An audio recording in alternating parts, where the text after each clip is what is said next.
SynFutures version 2.1 has introduced the ability to trade coin-coin pairs and inverted coin-stable pairs.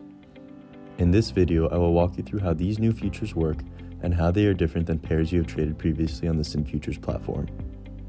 Before Coin Margin was introduced on our platform, users could make trades by navigating to one of the coin-stable pairs and depositing the specified stable margin. The margin required is specified to the right of the trading pair title. In this case, we would need to deposit USDC. When making a normal stablecoin margin trade, USDC will be required and deposited.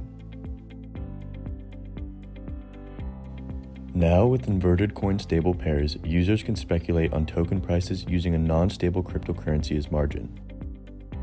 For example, this Matic USDC pair requires users to deposit Matic as margin for their trades. If this is your first trade on the SynFutures testnet, you'll need to approve the token for spending.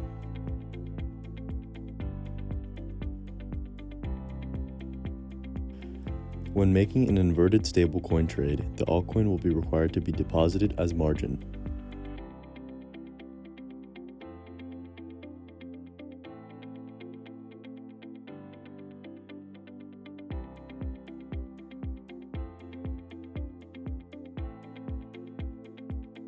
Our new coin-coin pairs are also similar in that they do not require stablecoin margin. In the case of this Matic BNB pair, you would need to deposit BNB. This is a very useful new feature as it allows users to maintain exposure to the digital asset of their choice while speculating on the price of the other token. In this trade, you will notice that BNB will be deposited as margin.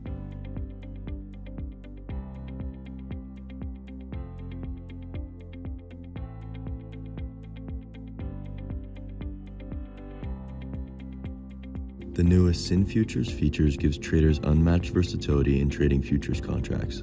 It allows protocols to list their native token as a quote token, increasing the utility of their token and creating more value for their users.